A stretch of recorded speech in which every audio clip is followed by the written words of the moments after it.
Ready? Okay. All right. I will call the regular meeting for Tuesday, June 7th, 2022 to order. The time is 6:30. If everybody please rise for a moment of silence. Find my place, please.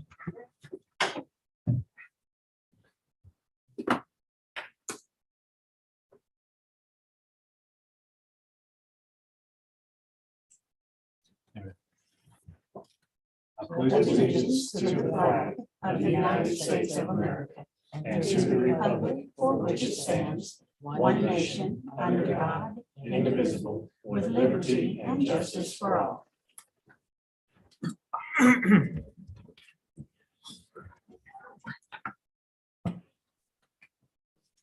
So we are going to skip item A until Greg Saunders gets here.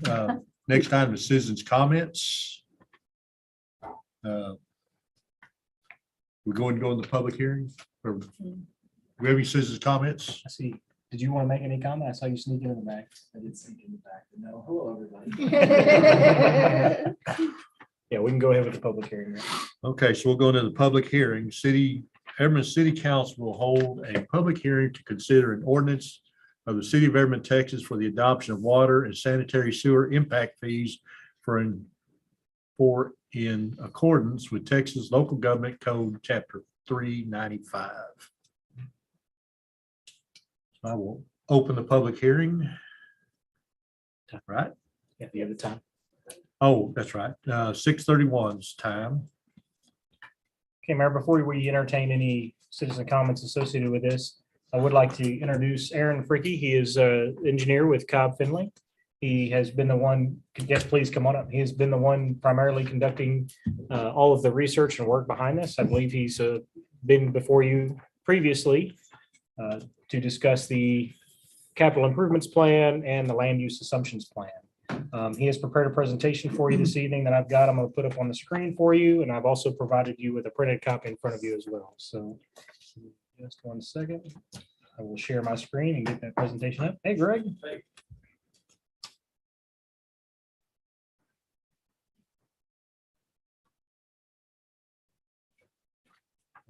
Aaron, I'll kind of turn it over to you. All right. Well, my name is Aaron Fricky. I'm with Cobb Finley, and yes, I've been doing the impact fee study for this process. I put this presentation together because we've already done the land use assumptions CIP hearing, and then now is the impact fee hearing. I just want to summarize it with a short presentation just to remind you or help you out if you have any questions. Next slide, please. We'll start off with water impact fees. They're fees that we can pass on to developers as they build in your city to help offset the costs of your existing facilities or to build new facilities to support their development.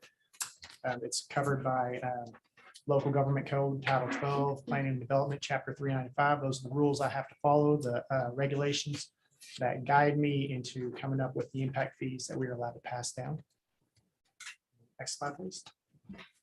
Just a little slide is how are they calculated? Well, I don't know if you can read that very well, but the impact fees come from doing a land use assumption where we have to look at what the current land use is, like the zoning map in the city, what's there, what we assume that they're going to be in the future, if they're going to change.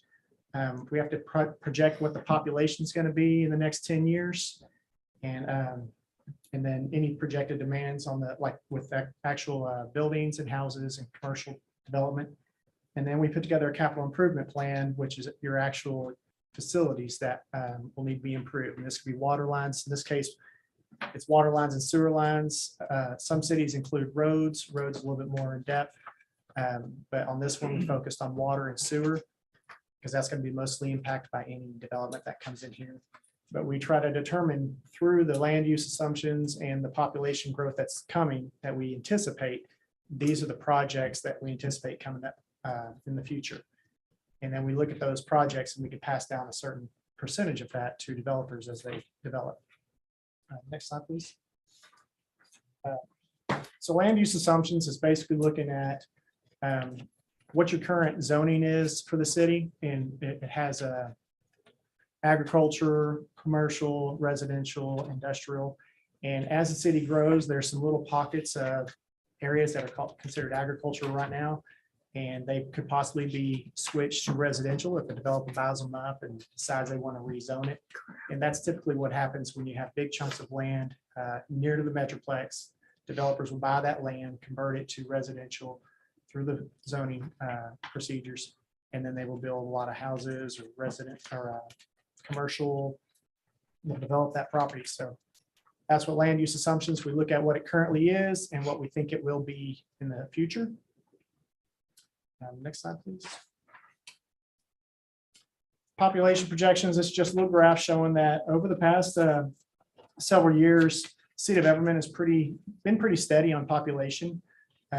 As I spoke with the city and talked about what is coming, what land is available, and knowing that there is current development that is on the move, it tells us what the population can be and what it's forecasting to be. So we put this chart together and saying if the available land in Everman does get developed, this is the projection of the population. So it goes from where it's at right now, about 6,154 up to about 6,852. So we are expecting to see more growth now than we have seen in the past 10 years. Next slide, please. So when population increases, this slide is to show you like how does that affect the city? Well, your water lines right now are built to sustain the current population. And if you build in certain areas, you have to increase water lines. You also might have to increase the water supply. This TCQ requires us to have a certain amount of storage to support the citizens, the number of connections. So if you add so many connections to the city, we'll have to build additional storage. Also, you see on there water supply and pressure. So that's where you're getting your water from. Are you getting it from a neighboring city or are you getting it from the ground? TCQ requires municipalities to sustain a certain amount of supply per connection. And then pressure is also regulated by TCQ. So anytime population increases, it affects all of these. And then you see on the last one, the additional larger wastewater lines. Your wastewater lines might be at capacity to support the existing residents. But as those areas grow, you need larger lines, and it's not fair to put that cost all on existing citizens when the development is causing the increase of lines. So that's just a slide to show you how population increase impacts. Capital improvement plan.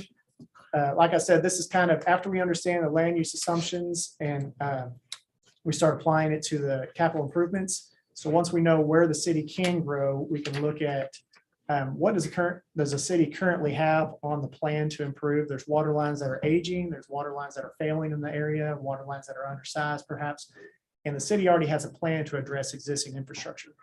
But as new facilities come in, new development comes in, we'll need to upgrade and upsize some lines, or we need to add new lines in that area. And that's where the capital improvement plan comes from. Is we look at what are we doing right now to handle existing stuff and what can potentially be added to sustain the future growth.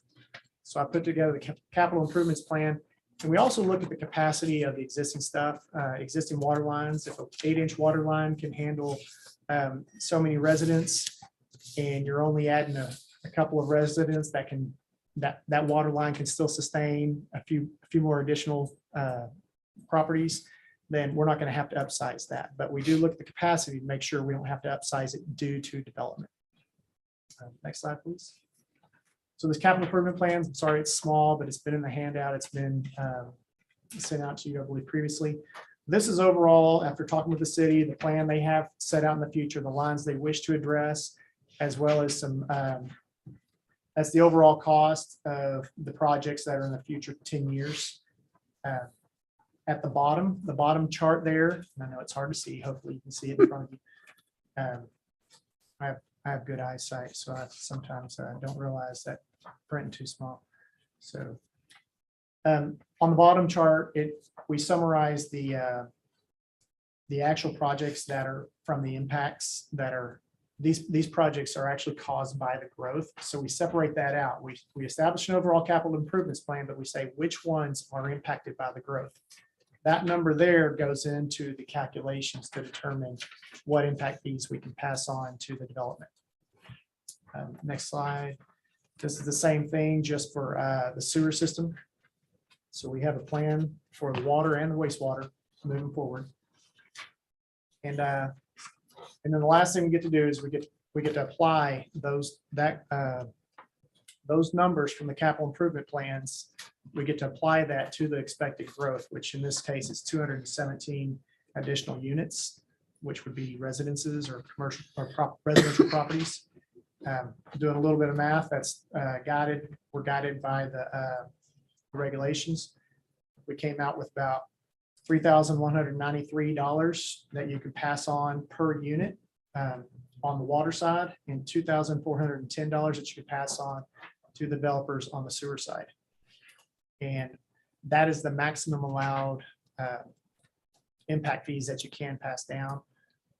What your job is to determine what amount you wish to pass down. Not all cities go with the maximum amount. The regulatory body, they say that we cannot charge more than this, but you can charge less than that. So if you wish to encourage development, you can lower those fees to encourage developers to come to find your city attractive and move there and develop there. If you don't want development, you can leave it at the max. There's reasons on it, allowing the flexibility there. That's all I have for the presentation. You might have any questions, comments? I do. On the last page, it has Everman at $3,100. Is that compared to the population as Kennedale or Burleson? You actually have that with you? Two slides. Do you have it on here? Oh, I thought that was the last slide. It's on the I cut last him slide. off. I'm looking at Excuse the- me. I apologize. Give me just a second. Let me pull it back up. I cut him short. I'm sorry. That wasn't intentional. No, this is my last page, but I just got these other slides in case there's any more discussion. I do include this to help guide you into understanding what the cities around you, what like cities have. I listed Kennedale, Burleson, Mansfield, Benbrook, Lake Worth, Hudson Oaks, and Lancaster. These are just surrounding communities that their information is readily available.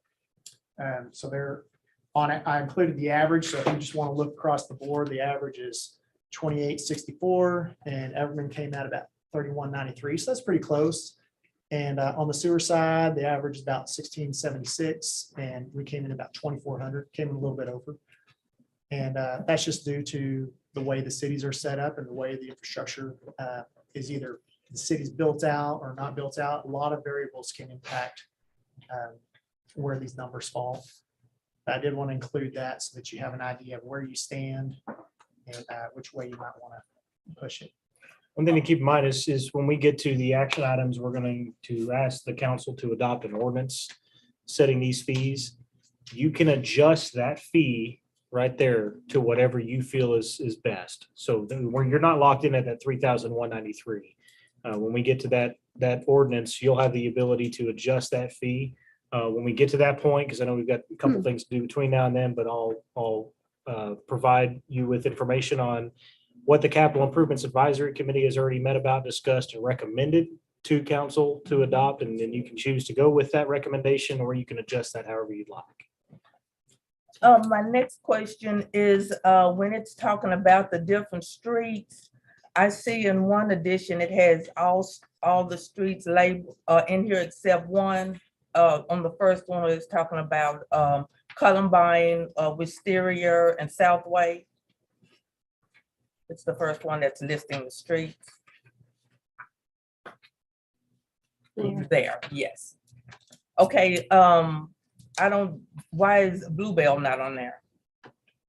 I believe Bluebell, when was that, Greg, do you know when that line was replaced or what the status of Bluebell is? I'm not sure how old Bluebell is.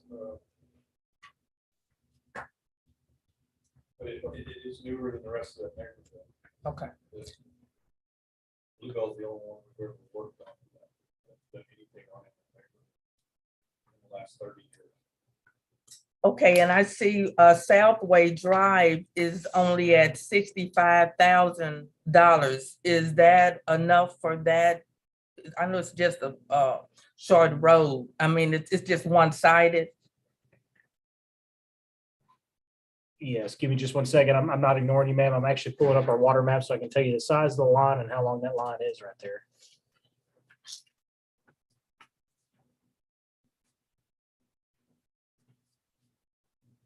So yeah, that's a 6-inch water line that just runs 2 blocks. So Greg, if it's 60, I think we got those rough numbers from you or Gilbert, one of the two, I can't remember. Well, I was just looking at it compared to the others. I know it's probably less than half that the Yes. other side. 775 feet to be exact, as opposed to a little less than 1,200 feet the other direction.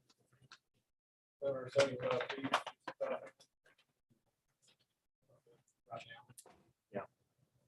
Total project cost from that project development.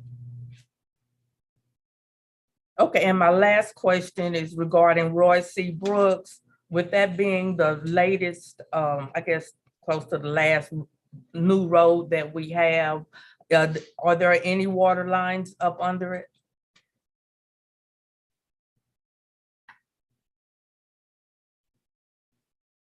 We have, it's not showing at the moment. So the current water line over there is actually an 8-inch water line that runs along the back of the Hannah Ranch property. There is not, or at least not on my map, there's not a water line that runs underneath Roy C. Brooks currently. It's at the back of that vacant land that's being developed currently. Thank you. That line does need to be added in here. Yeah, was that your last question, John? Yes, ma'am. Okay, I've got a question too on that sheet that lists all the streets. I noticed down at the bottom, it's talking about replacing the water line from a 6-inch to an 8-inch on Enon. Mhm. Did we just do that, or are we gonna do this again after we repave Enon? Well, it won't be after we repave Enon. Well, It's way down on the list, and I was Yes. assuming we were gonna do them in the order they're on the list. The This sewer is is the one. same way. I thought we just did that. 3,500 linear feet, 164. Greg, do you remember why we added that one on here? You're a map.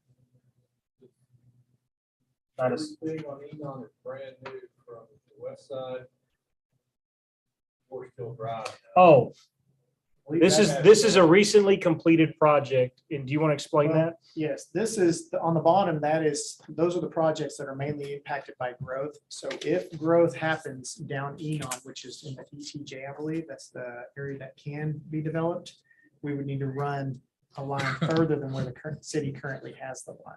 So That's it. down on the east end of it, not Yes. up and down the main thoroughfare again. Correct. Right, Okay, okay, this is additional extension. okay, thank you, thank you. Yeah, I looked at that and went, not up again. What area are you looking to have developed? Well, we're down to the point where we're pretty much built out. However, the city of Everman does have ETJ that exists over where the Timberview Golf Course was. That is within our ETJ.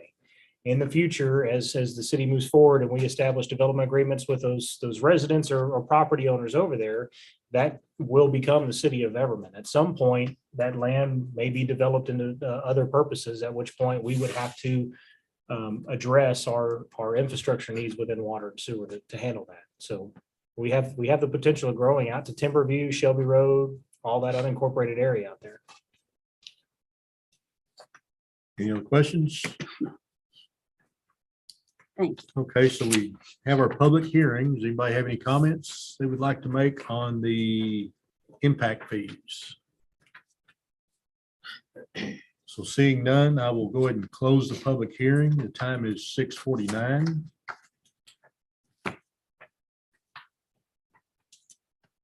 Now we're going to go back up to item A, recognition of city engineer Greg Saunders. Number 5, I Did you give him an agenda? don't have A. You got an Oh. agenda? I found one before I left work on the internet. Oh, so you weren't supposed to read that. Well, Greg, come on up. Figure out if I had something on Well, you're good. You can make this up as you go. Come on. Did not get that. Just act surprised. Bring this out about 5 o'clock. Greg, come up. Yes, sir. We got you a little something that, you've been working at Everman 30 years, is that what we heard? About 31. So, 91. and we appreciate everything you've done for us. All right. We know you're still just a phone call away. Yep. So. I'm not gonna run off and not answer the phone. I'm here for all the stuff we've done together. I'm available, everybody in Everman, I'm available to at my company for as things pop up. Well, we know, you know where the bodies are buried. I know where some of them originally were. You don't know where all the cutoffs are, but we're working on that, so. Mayor, y'all have a good picture taken, please. Do you want to get one with all the council right here in front of the seal real quick? I'll let y'all know, I really appreciate this. Everman's always been one of my extra hometowns. Grew up in Arlington, but as soon as I started working out here, I got noticed, and I've been here before. I played football, 2 games of football on this field right here. And it was when I was 12, when I was back out here when I was in my 20s, I went, yeah, that's where we played. So everybody in Everman's always been real nice. All residents I run into, I don't run into mad people. They don't know who you are. It's always been a place I like to be. Y'all always show me appreciation, and I always show it back.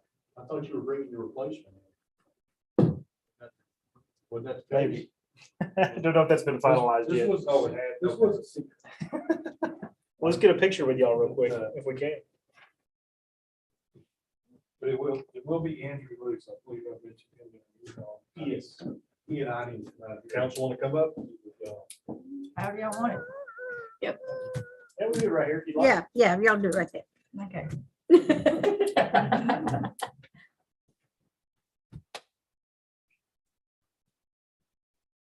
All right, thank you, man. We appreciate it. Thanks, Chief. So, stay in I do touch. too. Come eat lunch with us one day. Will do. so.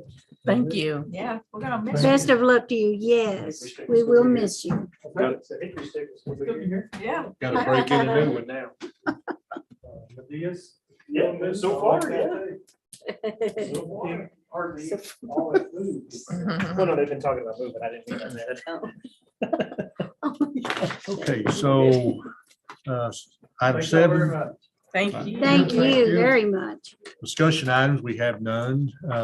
Item A, consideration of possible action. Item A, approve ordinance 781, an ordinance of the city of Everman, Texas, adopting impact fees for water and sanitary sewer improvements that are attributable to new development in the city's proposed water and sanitary sewer impact fee service area, providing for impact fee collection and accounting for fee and interest, providing for impact fee waivers, providing for semi-annual review of impact fees by the Capital Improvement Advisory Committee, providing for severability and providing for an effective date. So I'll entertain a motion. I move we approve ordinance Hold on, Mayor. 781. Oh, Can't entertain a motion until we decide what the fees are. Oh, I don't make You're gonna that have to motion. include those fees within the motion. Oh, Um, yes, we do. So, Okay. Mayor, on this, the Capital Improvements Advisory Committee met on May 23rd. At that time, they heard the same presentation and were provided with the same information that you were given tonight as council. They were tasked with drafting a recommendation to the council on what they felt would be appropriate amounts for the water impact fee and the sanitary sewer impact fee. Before I tell you what their recommendation was, one of the things that I want to highlight is that this is an important phase of this project because it serves 2 purposes. One, to recoup our costs as we have development and the impact on that. 2 is we don't want to deter any potential development that may have an interest within Everman as well. So we got to find that perfect middle ground here where we can still attract development that wants to come to Everman, but also recoup our cost, if that makes sense. So we don't want to necessarily price ourselves out of the market, which is why I think it was great that Aaron was able to provide you with the averages of what other cities have come to. Based off all that information, the CIAC has put forth a recommendation for council to adopt a water impact fee at $2,900 per connection and a sanitary sewer impact fee at $2,200 per connection. Now, you do not have to go with that recommendation if you so choose, but it is certainly something that council needs to deliberate on and settle on how you want to proceed forward. Once we have those fees, then Mayor, we need to amend the resolution with those fees, and then council can make a motion to adopt that resolution as amended. Did all that sound good, Alan? Yes, just your sand resolution, this actually an ordinance, but otherwise, yes, everything sounded fine. Perfect. Okay, so we do have a discussion item, so. So thoughts? What does everybody think about on our water and sewer fees? So it's less than what they calculated, but it still puts us in the running. Are we going to be able to, how am I going to ask this? Is $2,900 per connection going to be enough to recoup what we're putting into it? I'll say this, it's more than what we're collecting now. And I'm not trying to be funny, I'm just being honest. I mean, we without impact fees, we're not recouping anything with development happening right now. So in all reality, I mean, I think any amount that council Okay. sets would be acceptable. I mean, Okay. So you wouldn't be harming us if you went lower, if that's what you're Okay. asking. So in the area that's being developed now, we're not getting impact fees from any of those connections? You talking about the residential subdivision? That's still kind of up for, we will receive some, at least some from that. Okay, Yes. okay. All right. Is everybody okay with 2,900 and 2,200? It's better than nothing. Yeah, I don't have a problem with it. Yeah, I think it's fine. Is everybody good with the recommendations? Okay, so we need the dollar amounts in our motion. Yeah. that's what he Yes. said. Okay. Yeah. So I will entertain a motion with the amended. Amended amounts. Okay, I'm gonna give this a shot. I move we approve ordinance 781 with $2,900 per connection for the water impact fee and $2,200 per connection for the wastewater impact fee. Did I say that right? I believe so, Alan. Perfect. Okay, Okay, so second, I'll second. motion made second. Any further discussion? Poll the council. Place one. Aye. Place two, Aye.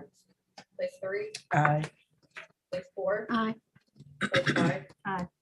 Mayor, Aye. motion carried.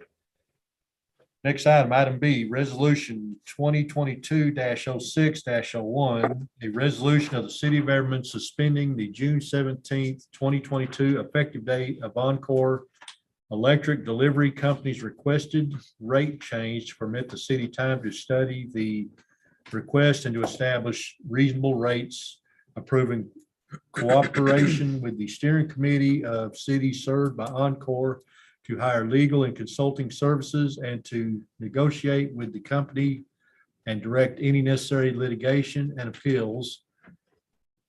Finding that the meeting at which this resolution is passed is open to the public as required by law, requiring notice of this resolution to the company and legal counsel for the steering committee. It's a mouthful. I'll entertain a motion. I move we approve resolution number 2022-06-01 as read. Second.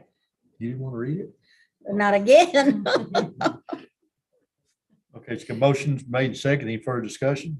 Mayor, on this, I want to apologize for the short notice. I know we didn't have an opportunity to discuss this previous to it coming before you tonight. However, I received this notice on May 16th. There was not enough time to put it on the agenda to discuss with council, and it has to be back to the law firm representing the steering committee by the 17th for them to make the filing. So I apologize for the short notice.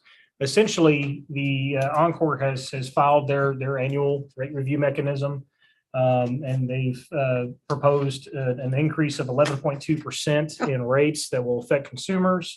The law firm representing the steering committee is making a recommendation that cities adopt this resolution that will essentially suspend the time frame for them to impact this, or for them to implement this.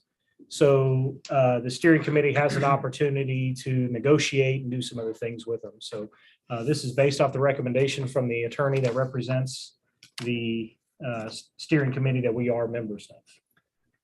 So same thing that happens every year. Essentially, When this yes, pops sir. up, we- Yes, sir. Just about. We say no and then they negotiate. Yes, So, sir. So that doesn't mean that that they can't do an 11.2%. That just means that they're going to have to go to the negotiating table, essentially, is what this means. I'm probably looking at even 20%. So hopefully do something. Any questions, comments? No, I'll keep my mouth shut. Okay. Will you poll the council? Place 1, Aye. place 2, Aye. place 3, Aye. place 4, Aye. place 5. Aye. Mayor, Aye. motion carried. Item C, approve interlocal agreement between the city of Everman and the city of Forest Hill Fire Departments for use of equipment and vehicles. You want a motion first, or you want to go ahead and tell us what's going on? Go ahead. Okay, I'll entertain a motion. I'm not going to entertain a motion. Somebody else can entertain a motion. We're going to talk about this. Yeah, I need to hear something about this one. Let's get our motion seconded. We don't have to approve it if you don't like it. Did somebody make the motion? No, we Oh, don't have a motion yet. okay. Okay, I'll make a motion to approve the interlocal agreement between the city of Everman and the city of Forest Hill Fire Departments for use of equipment and vehicles. Do we have a second? second. Okay, motion made and seconded. Who's up, Landon or I'll Craig? take it. All right. It sounds worse than it is. It's actually not, it's not bad for us. This came up because the city of Forest Hill has been running into numerous issues with their equipment failure. And as a mutual aid partner and somebody we work very, very closely with, we want to do everything we can do to help them out. So I came to the city manager and asked what we need to do to formalize this so that if they needed to use, let's say, an extrication power plant or a brush truck, something of that nature, whether it be equipment or vehicles, if they needed to do that, we could formally loan it to them, and then formalize any damage or issues that were occurred while it was in their possession, they would be financially responsible for it. So we wouldn't have to incur any costs as well. We just want to have it on paper so that way we were covered as a city and our equipment was covered. But I think it's just one of those, they would help us if we needed help. So I want to be able to help them whenever they need help. So they have 5 times the budget money we do. They can't afford their own machines? They don't have this guy for the cheap. So, yeah, they had a major mechanical failure on a truck. So this is just a temporary loaner until they can address the issue. We're not talking about 6 months, 12 months. We're talking about just loaning them a brush truck in the meantime so that they continue their operations. We have 2 brush trucks. How old are ours? One of them is only a 2018. The other one's a 2006. 2006. Okay, it not the- mentions lease and loan. Is it a lease and or loan? It's a non-paid lease. It's considered a non-paid lease. So they're going to have to cover the vehicle on their insurance. They're going to cover any damages. They're going to take care of fuel. They're covering everything and anything that happens to that apparatus while they're in possession of that vehicle. So So- it's a lease with no cost. We're not charging them to lease our vehicle. So they're not going to say, hey, can we use this next week? We're going to give it to them and they're going to keep it for however long until they get their, Until they get their apparatus fixed. And keep in mind, we've been on the receiving end of this before. It's just we've never had an ILA to offer the protections that we're asking council to protect us with. We've had to borrow a fire truck from Rendon before, a full engine from Rendon. I mean, this happens frequently within the fire service where a catastrophic failure happens to a piece of equipment that's got to be shipped off. Repairs on apparatuses can take anywhere from 3 to 6 months to get a repair done before they get it back. And in the meantime, they've got no method of fire suppression for their municipality. So this is very much a give and take. It's just never been brought to council with an interlocal before. However, it needs to be brought to council for an interlocal. You need to approve that. We need to have the protections. That way, if that vehicle is being driven down the roadway and it gets into an accident or a collision or something else happens to that vehicle, the individuals operating that equipment are responsible, not the city of Everett. So that's the purpose of this ILA, is to make sure that they're taking responsibility of that equipment. We're not taking responsibility. We're just assisting them in loaning that equipment to them for the interim until they can get theirs back. Okay, this says agreement for use of equipment and vehicles. So is there equipment and other vehicles as well? There's equipment on the vehicle. There's all kinds of equipment within it, including the brush pump, the hoses, everything that's attached onto it. So as the brush truck stands today, we're going to loan that to them. Okay, which one are we giving them? The 2006. Reserve, the 2006. Okay, No, we wouldn't loan out our frontline equipment. And in the event that our frontline equipment were to go down, we would ask for it back, because we've got to maintain our services to the city. But anything that we have an additional resource, we want to give out. And do we have interlocals with Kennedale or Dow Workton Yard or any of them? No. Something similar to this? No, typically, Do we need to? at some point, yes, at some point, or as far as our mutual aid agreements, this may just need to be incorporated within our mutual aid agreements that would be on easy. how loaning of equipment should operate between mutual aid partners. But currently, it's not listed within there. Should we have a time frame on that? There's always case by case. Yeah, because sometimes it's 3 months, sometimes it's 6 months. Or the believe minimum, they're- I mean, like, we're talking like a year or something like that, something's wrong. So, Yeah, there is the attorney's office drafted this interlocal, and the term of it is 120 days. And it can be renewed at that time, or council can choose to revoke it. So they'll get it for what? What is that, 6 months? Okay. 4 months. 4 months. Yes, 4 months. Sorry. Where did I get this? They'll get it for 4 months. And at that time, if it's not returned by then it would have to come back before you to approve it to stay longer. Is the city manager in Forest Hill still the same? No. They have an interim city manager, Venus Whaley, right now. Okay, so you need to make some changes to the agreement. Yes, we can make that change. Yeah, on that that. and the mayor, because Claire Faulkner's out too. Yeah. Yeah. Well, currently she's still a mayor, isn't she? They just, No, I don't think so. well, they Yeah, don't have her. but they had people that were voted in to the office, so they have to make somebody else she lost her seat. So I don't believe she's on Is council she anymore. even running? We can She ran for mayor. adjust the signatures, but we probably shouldn't get too off topic there. So Right. When do you need the agreement signed? I'm sorry. When do you need the agreement signed? Well, we're asking council to approve it tonight, and then we'll get it. I believe they're having city council tonight with the same agreement Yes. as well. we just need to update the Okay. names. I can go for that. Yes. Okay. Okay, any more discussion? Hold council. Place 1. Aye. Place 2. Aye. Place 3. Aye. Place 4. Aye. Place 5. Aye. Mayor. Aye. Motion carries. Item D, approved budget amendments as presented by the finance director.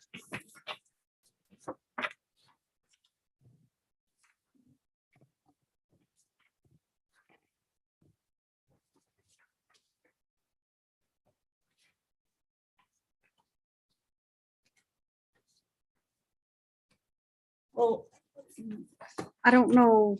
I just got this, right? Yeah. it was-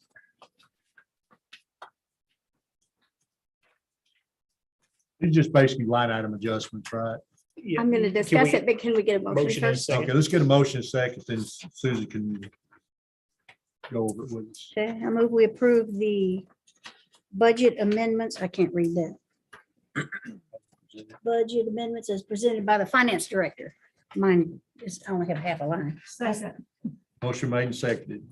Go ahead. Okay. So I can go line by line, or I can just briefly touch down. A lot of this is to clean up the financials. As you noticed last month, there were a lot that said budget amendments to follow, just moving money to cover, to offset the expenses.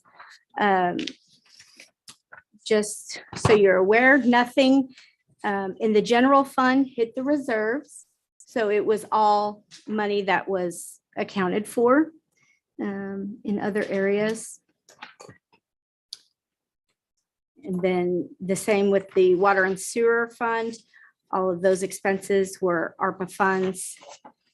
And then in the debt service fund, it was just to record the long-term note for the fire engine. But I'm happy to answer any questions, specific questions. Why were there any adjustments for health insurance and costs? Okay, so the Paylocity, when we opted to go with Paylocity, it was discussed that the savings that we had in health insurance and workers' comp would cover those expenses of Paylocity. The initial setup fees and the monthly fees would come out of those funds, of those accounts.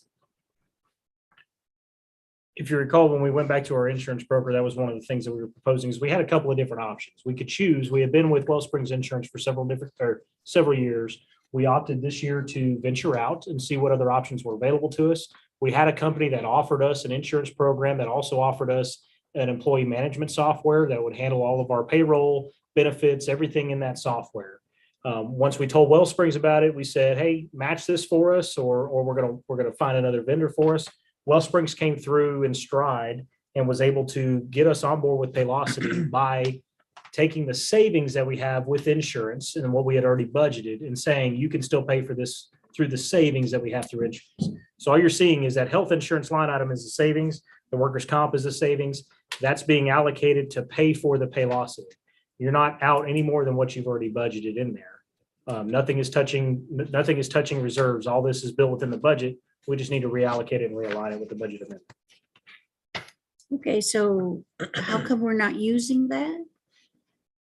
We are, I'm sorry. No, Maybe I'm no, not no, understanding. we're not using look at the top, says health insurance, top one is 3,000, the next one's 5,500, blah, blah, blah. How come we're not using that money for health insurance payments? I'm missing why we're not using that money. So when we do the budget for the benefits, we budget a percentage increase. This last year, we budgeted it to $1,000 when we were doing budget. The numbers, we don't get the numbers till last minute. And they came in under. And it that. came in Yes. under. Okay, but we'd Yes. already budgeted. And then when we have Okay. employees that choose lesser health plans, or we have employees that have alternative insurance, that's additional savings even more on top of what was already Okay. budgeted. Or So when you have vacancies of positions, you have savings there Right. if you have several months without. it's not that we're So- not paying for insurance. We Right. certainly are. Every Okay. employee gets the No, full I insurance. understand that. I Yep. understand that. Yeah. It's just all of a sudden we have a big chunk of money. No. Okay, I got you. When we, you mentioned that, well, you got a discount if the dependents or whatever were added. You saved money, so was that not already effective? Yes, well, during the budget process, we budget every employee the same amount of money. So if you have dependents to cover or not, you still get the same amount. So then what happens is any excess just gets left in that fund.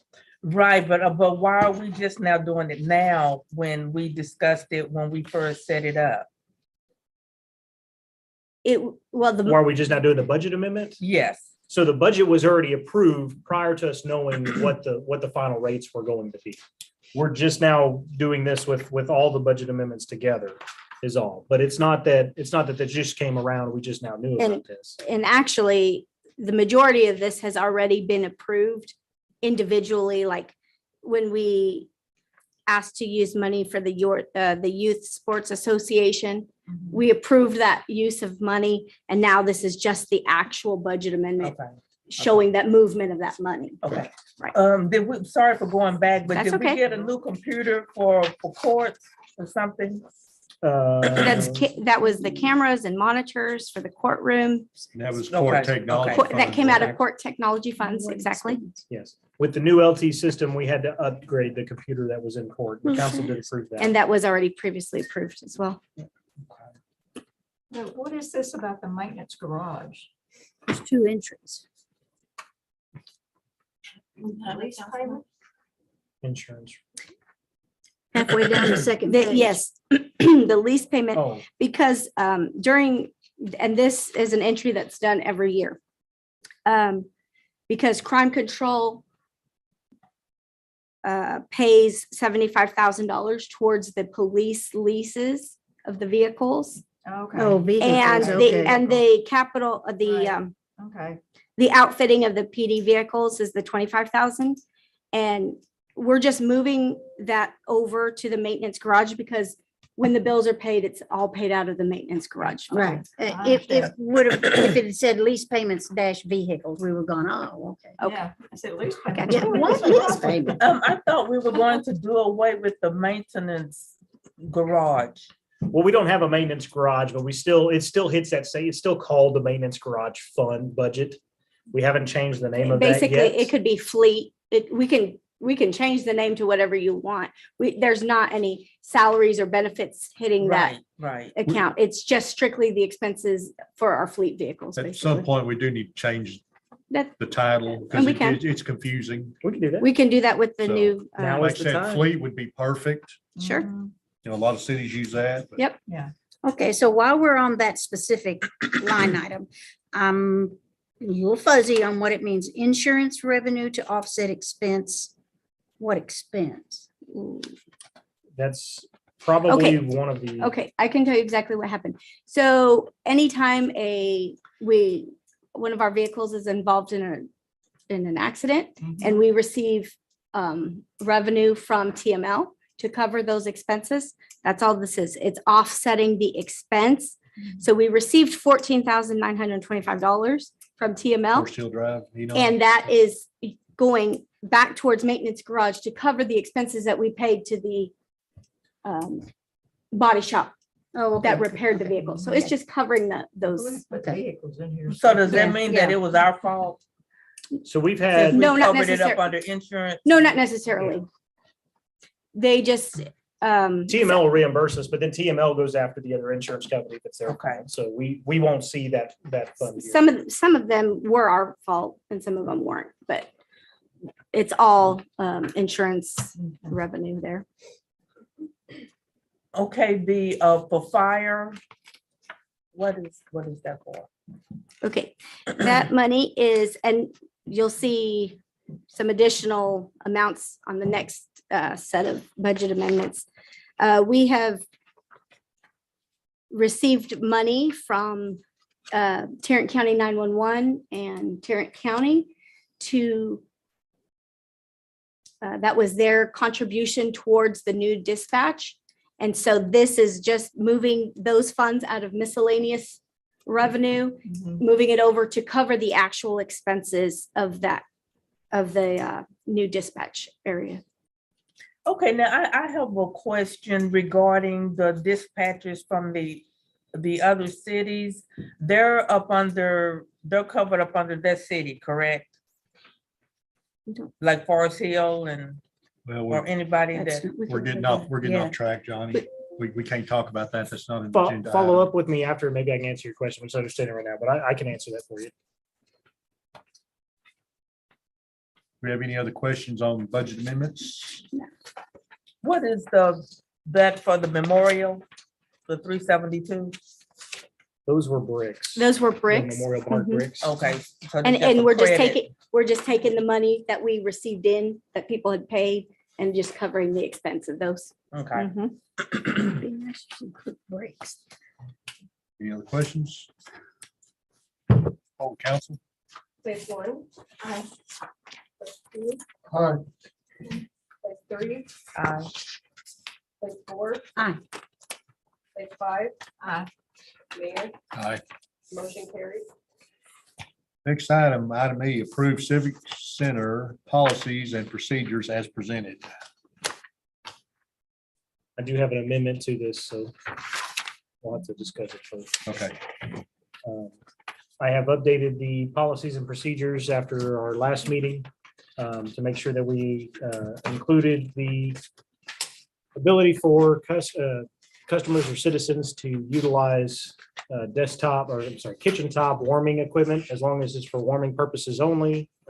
Fire Chief Wiley was kind enough to do the research there and has said that we are within fire code as long as it's for warming purposes only, and then we're gonna have to supply a sign in there that states that and do a couple of other small things, but it's definitely doable. So we've amended the policies to allow that. I have changed some of the wording in here based off the recommendations that council provided. Specifically catering, it now is not listed as catering, it's called professional food service. And then underneath the fees, I have added an additional column. This is where the amendment comes in. A resident is still $250 an hour, Monday through Sunday. 8-hour rental, that is supposed to be $1,200. I have those backwards for some reason, my apologies. The 8-hour rental for a non-resident is $1,800. $2,000 for a 12-hour Saturday for a resident, and then $1,500 for a 12-hour rental on a Friday or Sunday. So the only amendment I have to what's presented before you is changing it for a resident 8-hour Monday through Thursday will be $1,200. An 8-hour Monday through Thursday non-resident will be $1,800. Other than that, we recommend that you adopt them as amended. One quick question. Yes, ma'am. Again, if you have Yes. alcohol, does there have to be an officer on staff? Yes, they will be, if there's any alcohol, they will be required to have at least one police officer there. Yes. so I'll entertain a motion. I move we approve the civic center policies and procedures as presented, Amended. including amendments. Oh, perfect. Thank you. That covered? That covered. Okay. I'll so second. Motion been made and seconded. Any further discussion? Poll the council. Place one. Aye. Place two. All right, Place three. Aye. Place four. Aye. Place five. Aye. Mayor. Aye. Motion carried. This next item is executive section. Item A, section 551.074, personnel matters, past performance review and evaluation of the city manager. The time is 7:22, so we will move into the break room. Do that with the attorney. He done. Thank you, Alan. You're welcome. Y'all have a great evening. Two. You too, sorry, running you down. Sorry. I didn't know you was.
Let's do this thing.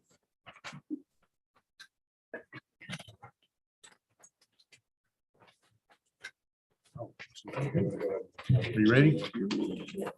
Okay, I'll call the meeting back to order. The time is 7:55. No action was taken.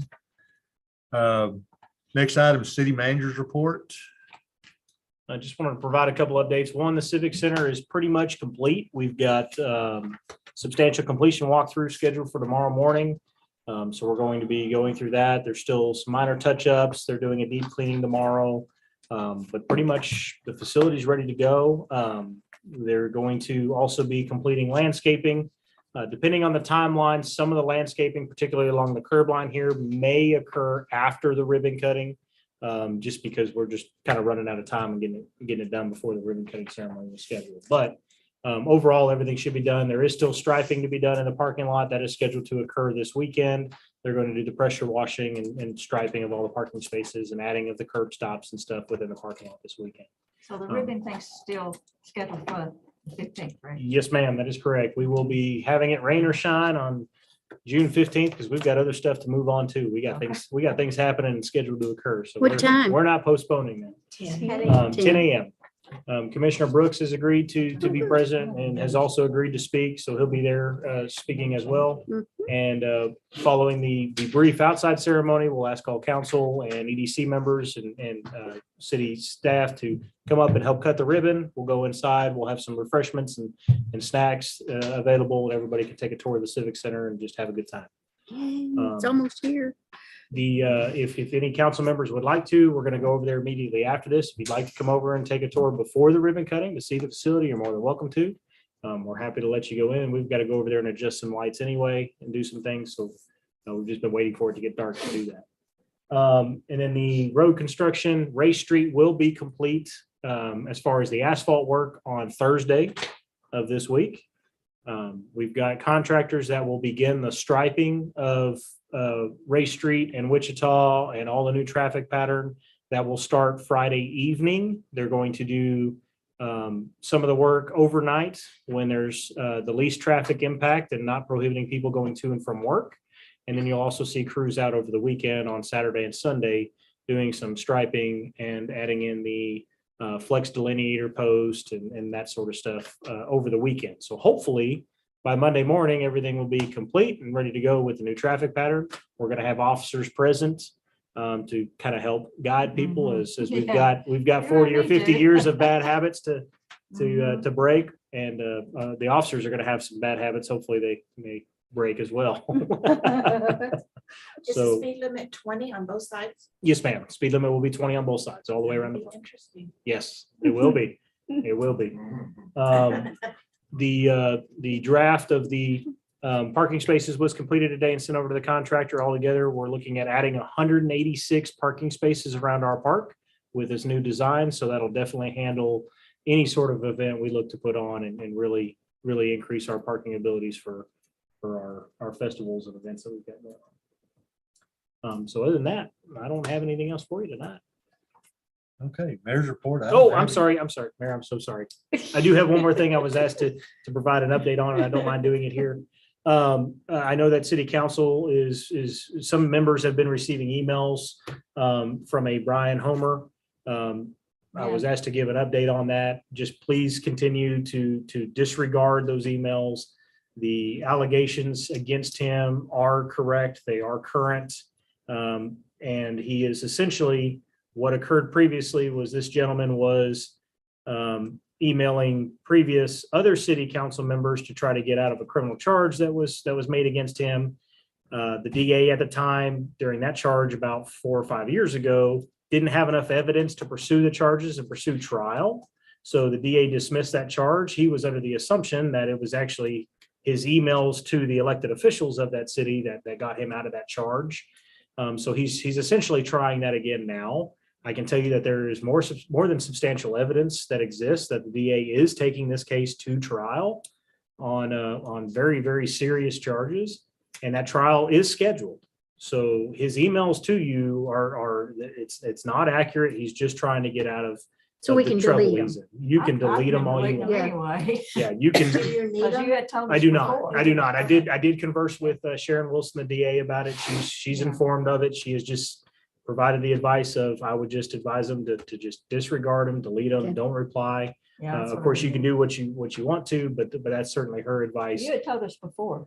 Yes, that. yeah, there is a pending case and it is pending trial with a trial date. So we're just awaiting that trial date. And what day is the gala? The 24th, Friday evening, the 24th at 6:30.